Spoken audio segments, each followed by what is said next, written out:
આજે આપણે બનાવીશું એકદમ સિમ્પલ અને એટલી બધી ટેસ્ટી કે તમે રોજ બનાવીને ખાઈ શકશો જો તમને પનીર ભાવતું હશે તો આજે આપણે બનાવવાનું છે પનીર ભુરજી એકદમ ટેસ્ટી એવું ને ચટાકેદાર। તો એના માટે મેં અહીંયા લઈ લીધું છે 150 ગ્રામ પનીર, ડુંગળી, મોળા મરચાં 2 ઝીણા કટ કરીને લીધા છે, આદુ, લસણ અને ટામેટાને ઝીણું કટ કરી લીધું છે। આ બધું ઝીણું આપણે કટ કરવાનું છે અને હવે આપણે પનીરને ખમણી લેવાનું છે।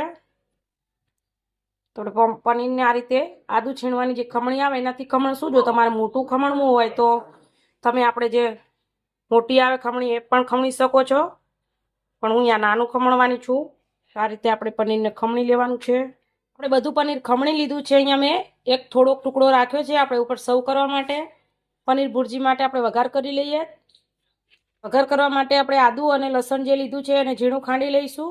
ગેસ ઉપર કડાઈ મૂકી દીધી છે આપણે। હવે આપણે એમાં તેલ નાખીશું। જો તમારે બટર નાખવું હોય તો બટર પણ નાખી શકો છો, ઘી નાખવું હોય તો ઘી પણ નાખી શકો છો, પણ હું અહીંયા તેલમાં બનાવું છું। તો અહીંયા 2 પાવરા આપણે તેલ નાખીશું। મારા પાવરા મોટી સાઈઝના છે, જો તમારી પાસે નાની સાઈઝનું પાવરું હોય તો 3 પાવરા નાખવાના। એટલે આપણે સરસ ગરમ થવા દઈશું। તેલ ગરમ થઈ ગયું છે। અહીંયા મેં લસણ અને આદુ વાટીને રાખ્યું છે, નાખી દઈશું। સરસ સાતળી લઈશું। આપણે લીલા મરચાં નાખીશું, ડુંગળી નાખીશું। આપણી સોનેરી થાય ત્યાં સુધી આપણે થવા દઈશું। સ્વાદ પ્રમાણે મીઠું નાખી દઈશું જેથી કરીને ડુંગળી જલ્દી ચડી જાય। ડુંગળી અડધી ચડી ગઈ છે, તમે જોઈ શકો છો કે આ રીતની હલકી સોનેરી થઈ ગઈ છે। તો આપણે ટમેટું ઝીણું કટ કરીને રાખ્યું છે નાખી દઈશું, મિક્સ કરી લઈશું।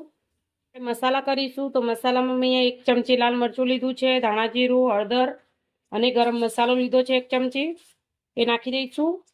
સરસ મિક્સ કરશું। આપણે બધું સરસ મિક્સ કરી લીધું છે। હવે આપણે એમાં થોડું એવું પાણી નાખીશું જેથી કરીને આપણા મસાલા બળે નહીં। ઢાંકી અને આને 5 મિનિટ લગી ચડવા દઈશું। 5 મિનિટ જેવું થઈ ગયું છે, ચાલો આપણે ખોલીને જોઈ લઈએ। તમે જોઈ શકો છો કે એકદમ સરસ ઉપર તેલ આવી ગયું છે, એકદમ સરસ આપણી ડુંગળી ચડી ગઈ છે, તમે જોઈ શકો છો। હવે આપણે જે પનીર છીણીને રાખ્યું છે એ પનીર આપણે એમાં નાખી દઈશું। સરસ બધું મિક્સ કરી લઈશું। આપણે આ પનીર ભુરજીને તમે જો પરોઠા સાથે સર્વ કરો એટલે એકદમ મજા આવી જાય જમવાની। હવે વરસાદની સિઝનમાં તો બહુ જ મસ્ત લાગે છે, તો એક વખત આ વરસાદની સિઝનમાં તમે જરૂરથી બનાવજો। આપણે સરસ મિક્સ કરી લીધું છે અને થોડું એવું આપણે પાણી નાખીશું। જો તમારે પાણી ના નાખવું હોય તો તમે સ્કીપ કરી શકો છો। એ થોડો રસો કરવાની છું એટલા માટે થોડું પાણી નાખીશ। આપણે મિક્સ કરી લીધું છે। હવે આપણે આને ઢાંકી અને થોડીક વાર માટે થવા દઈશું જેથી કરીને એકદમ સરસ પનીરની અંદર આપણા મસાલાનો સ્વાદ આવી જાય। ઢાંકી અને થોડીક વાર માટે ચડવા દીધું છે અને તમે જોઈ શકો છો કેટલું સરસ ઉપર તેલ આવી ગયું છે, એટલે એકદમ સરસ આપણા પનીરની અંદર મસાલાનો સ્વાદ આવી ગયો છે। સરસ મિક્સ કરશું। ઉપરથી આપણે લીલા ધાણા નાખીશું। ગરમા ગરમ પનીર ભુરજીને આપણે સર્વ કરીશું। ડીશમાં લઈ લીધું છે અને જે આપણે પનીરનો ટુકડો બચાવીને રાખ્યો તો એ ટુકડો આપણે એના ઉપર નાખીશું। ધાણા નાખીશું।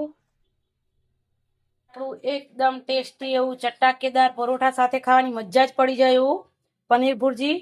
તો તમને કે મારી આ રેસીપી કેવી લાગી મને કોમેન્ટ કરીને જરૂરથી કહેજો, અને જો મારી આ રેસીપી ગમી હોય તો લાઈક, શેર અને સબસ્ક્રાઈબ કરવાનું ભૂલતા નહીં, અને એક વખત તો આ રીતે પનીર ભુરજી જરૂરથી બનાવજો। આવજો ને જય શ્રી કૃષ્ણ।